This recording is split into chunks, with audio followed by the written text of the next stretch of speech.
The flicker of the silver screen during Hollywood's golden age projected an aura of unattainable perfection. Stars were not merely actors, they were gods and goddesses, meticulously crafted by the studio system. Glamour strength, flawless beauty. Their lives, as presented in fan magazines and newsreels, red carpets, sprawling mansions, whirlwind romances. This was the product the studios sold, a dream of a perfect life, personified by perfect people. The public eagerly consumed this fantasy, seeking escape from the Great Depression and the anxieties of a world at war. This carefully constructed image was paramount to a star's success and the studio's bottom line. Beneath this shimmering veneer, however, a very different reality often existed.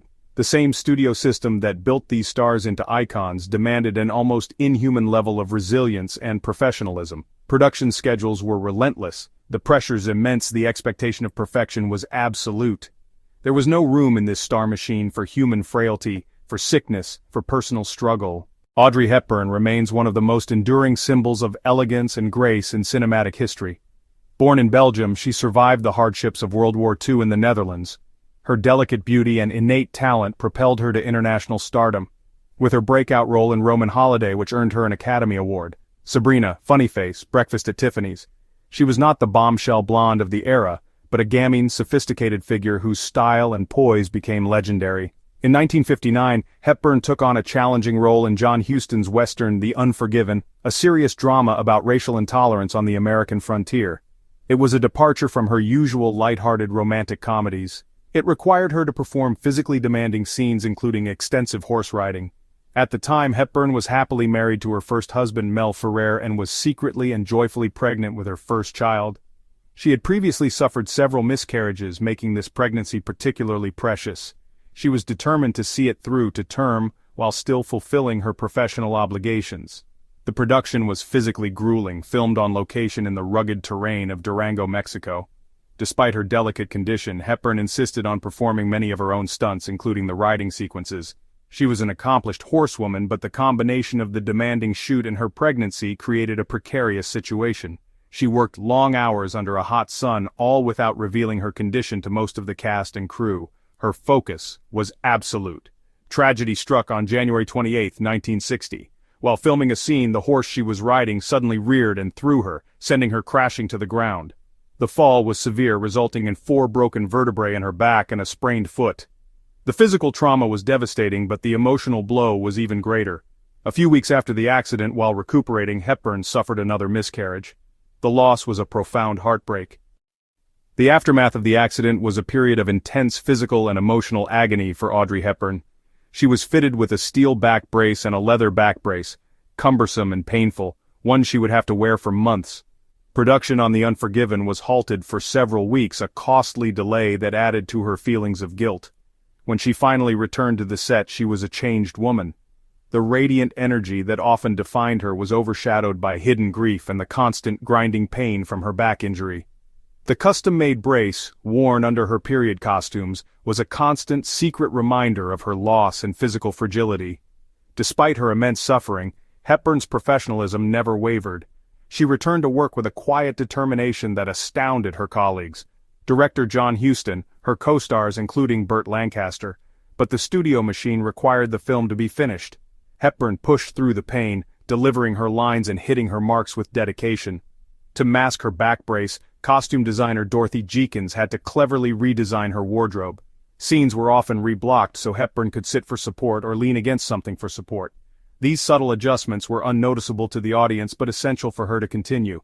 Hepburn channeled her personal tragedy into her performance. Her character, Rachel Zachary, is a woman whose identity is torn apart, living under the weight of a devastating family secret. Hepburn's raw grief and physical suffering lent powerful, authentic depth to Rachel's turmoil. The profound sadness visible in her eyes was not just acting, it reflected her broken heart.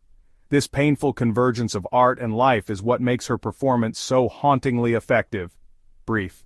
The film itself received mixed reviews. The experience left a lasting mark on Hepburn, physically and emotionally. She showed that the ethereal grace she projected was backed by a core of pure steel. Completing the film under such duress solidified her reputation as a consummate professional and a woman of incredible inner strength.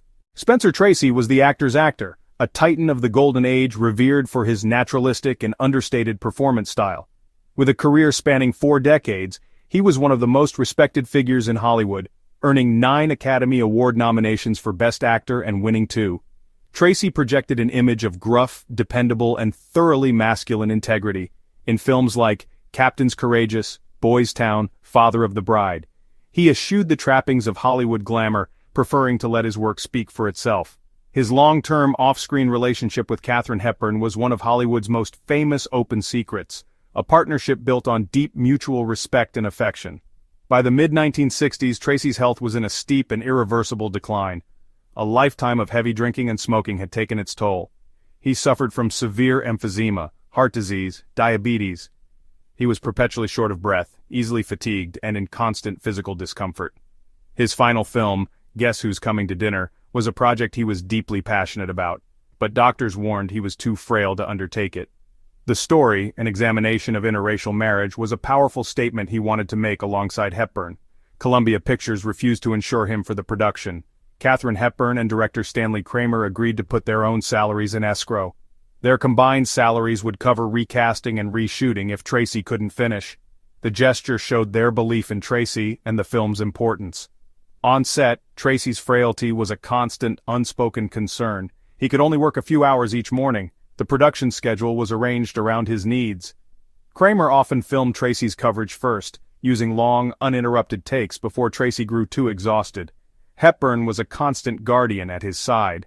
She acted as his unofficial nurse, ensuring he took his medications, monitoring his breathing, providing quiet, emotional support between takes, and shielding him from any unnecessary stress.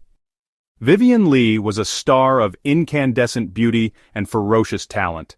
An English actress who conquered Hollywood with her unforgettable portrayal of Scarlett O'Hara in Gone with the Wind, released in 1939. This role earned her her first Academy Award and catapulted her to global fame. However, Leigh was not just a beautiful face. She was a formidable stage actress with a deep commitment to her craft. Her ethereal looks belied a fierce intelligence and a complex, often turbulent inner world. She was married to Laurence Olivier, forming one of the era's most glamorous couples, but their passionate relationship was often strained by the secret she harbored. That secret was her struggle with bipolar disorder, a condition poorly understood and heavily stigmatized in the mid-20th century.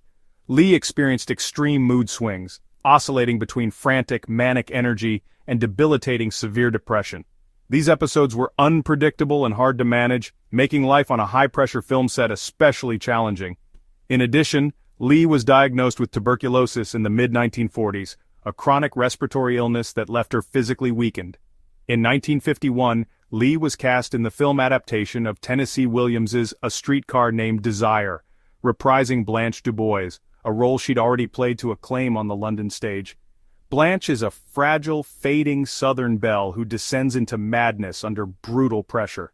The role mirrored Leigh's internal struggles in an unsettling way. The lines between actress and character began to blur, creating a performance of terrifying, brilliant authenticity, but at great personal cost to Leigh's fragile mental state. To manage her health on set, Leigh relied on a strict personal regimen and the discreet support of director Elia Kazan and her co-stars, particularly Marlon Brando.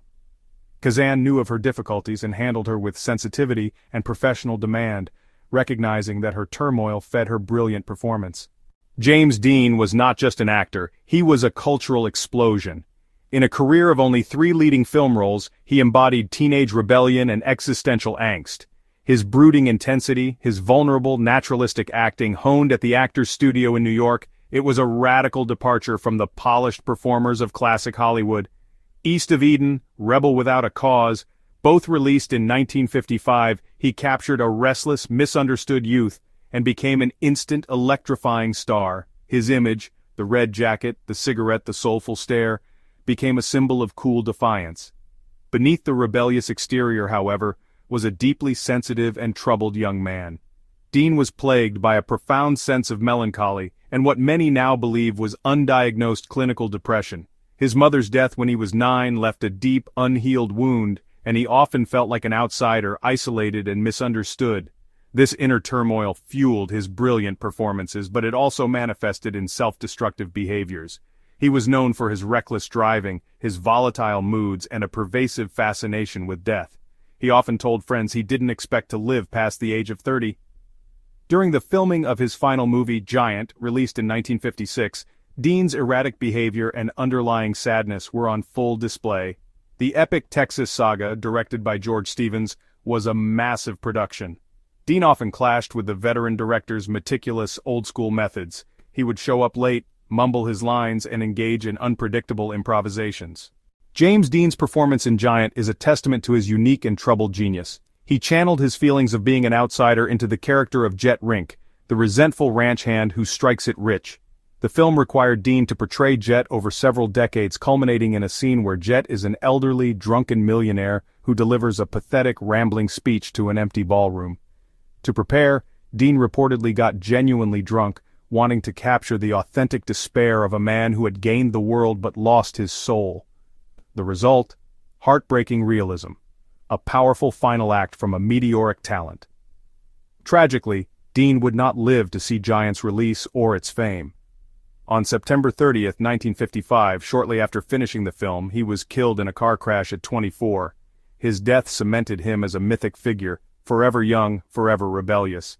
He received a posthumous Academy Award nomination, the first actor to ever receive one: Audrey Hepburn, Spencer Tracy, Vivien Leigh, James Dean. The perfect images on screen were often created at immense personal cost. These stars were not immune to pain, sickness, frailty. They were masters of their craft, bound by a code to deliver flawless performances, whatever the price. Their determination to work through unimaginable adversity shows incredible strength of character. In remembering them, look beyond the glamour and recognize the deep humanity beneath. Their ability to channel secret struggles into art gave their performances depth and authenticity that still resonates. They remind us, true strength is not absence of struggle, but courage to persevere. The magic of their films is deeper, knowing the hidden battles they fought and won not on a scripted battlefield, but within the quiet, resilient confines of their own hearts. Spencer Tracy's final monologue in Guess Who's Coming to Dinner stands as one of cinema's most powerful moments. He performed the entire 10-minute speech in a single, flawless take. The crew was so moved that at the end there was stunned silence, then an eruption of applause and tears. Katharine Hepburn was openly weeping just off camera. 17 days after that final scene, Spencer Tracy passed away from a massive heart attack. He never saw the finished movie or the accolades. Katharine Hepburn, who won Best Actress, never watched the completed film. It was too painful.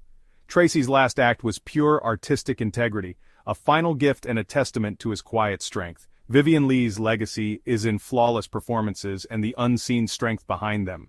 Dean's courage lay in wrestling with profound psychological pain and turning it into transcendent art. Hepburn showed that ethereal grace was backed by a core of pure steel. They remind us that the luminous figures of the Golden Age were, after all, profoundly and courageously human.